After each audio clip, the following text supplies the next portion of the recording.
It's readily apparent that it was parody, and the freedom that you have and that I have to receive commentary about public officials can't survive if we spend a year or two in litigation over whether something is or is not parody. And of course, we believe it can be judged from the face of the column, and there's no reason. The column's not going to change. The law's not going to change. So we believe that it should be decided now. Go ahead. Do you think it's obvious enough that it was a parody? Yes, I think it's. There's an awful lot of parody that is far less obvious. For instance, I don't know if you remember Art Buchwald's fake interview with Dan Rather. I mean, that was about as subtle as it could be. In fact, a number of people actually thought that it was an actual interview. But in fact, it's just as protected by the First Amendment as this column is. So do you think it matters that people sign on the website there that they thought it was real? Actually, no. I mean, under the First Amendment, you can't take a poll. None of us would want to be subject to an after-the-fact poll about what people thought. So the standard to avoid that is that it's a reasonable reader. The judge looks at it with a reader of reasonable intelligence, and what would that reader think, and not whether 3 or 4 people on a blog thought that it was an actual letter. In fact, most people recognize that it was not. So, but we're not taking a 5-3 vote on the street. It's First Amendment is obviously far too valuable to subject it to some after-the-fact poll. Okay. So procedurally, did this change to a summary judgment, or is it? We don't think so. Obviously, Bill has a different thought, but we don't think so. Get it away. What do you think about went today? What do you expect? Well, you never know what a judge is going to do, but I think this is an important phase of the proceeding. It's an important hearing that we had today, because the real question is, was this a hit job done on Dan Scott, and why was the hit job done? There isn't anybody to call this real journalism. Nobody's ever been to journalistic school, or anybody that's ever not been to a journalistic school would call this real journalism. This was a setup and a hit. It was an ambush. They went out to get him, and they got him. They damaged him. They held him up to public obloquy. They held him up to public ridicule. And that's what they wanted to do.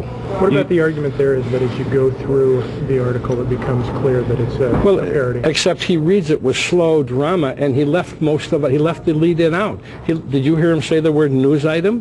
Why would you call something a news item if it's not a news item? When a newspaper calls something a news item, do you think the average reader would think it's news?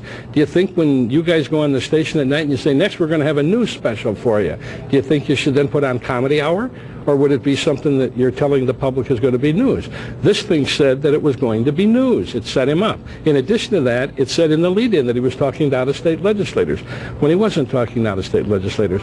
And the final thing is they'd actually written a news story several days before saying that it was going to be an apology letter was going to be written, and then they labeled this the apology letter. You can read that all you want to. The fact that when I first read it, I actually called someone that's a mutual friend of Scott's of mine, and I said, Dan's lost his mind. Did you see what he wrote? That was the first that was the first feeling that I had. Now, I realize the standard isn't me. The standard's a reasonable reader out there. Why don't you guys just go look at the Argus Leader's website? Go see what the readers of the Argus Leader said about it. Person after person after person wrote in and criticized Dan Scott for having said those types of things. Why would they write in and criticize if they believed that it was just a joke or something funny? What was funny about it? The answer is nothing. When you hurt somebody, it's not funny. You know, if I took my fist and hit somebody in the face, I'll hurt them, but they'll heal. But you can use your mouth or a pen some way to hurt somebody, it'll never go away. They'll carry it as long as they live. That's what Dan Scott's going to carry for a burden. Do you think they met the standard of actual malice? It doesn't have, that's absolutely, but that isn't the issue today. The issue today isn't malice. We can't wait to get to that phase of the proceeding. We can't wait to see Mr. Beck on the witness stand so a jury gets to really meet this person. Did you expect the motion to be dismissed today? Pardon? Did you expect their motion to dismiss? Yes. To be thrown out? I can't comment on what the judge will do. That's the judge's job. I'm not going to suggest to the judge. Judges have tough jobs. They got to call balls and strikes. They're the referees. We're the players. Are you personally looking forward to this case? I look forward to every case of the clients that I represent, but like I said in there today, I think they are an alternative newspaper. I don't think they're a real one, but that's just me, and the standard isn't me.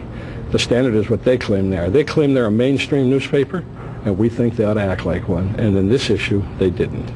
Do you think that there could be a chilling effect if a parody article is ruled to be And libel? what would the chilling effect be? Of course there won't be any chilling effect. Can I say what I want to? Am I saying whatever I want to you today? Do you folks, when you get on your station, say whatever you want to? Randall Beck has a right to say what he wants to. What he doesn't have a right to do is lie about somebody. There ought to be a chilling effect for liars. Liars shouldn't be able to go forth into the public and lie about people. There ought to be a chilling effect on liars. Don't you think there should be?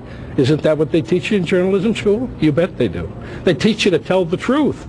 You people are news reporters. That's what this profession is. It's to tell people the facts.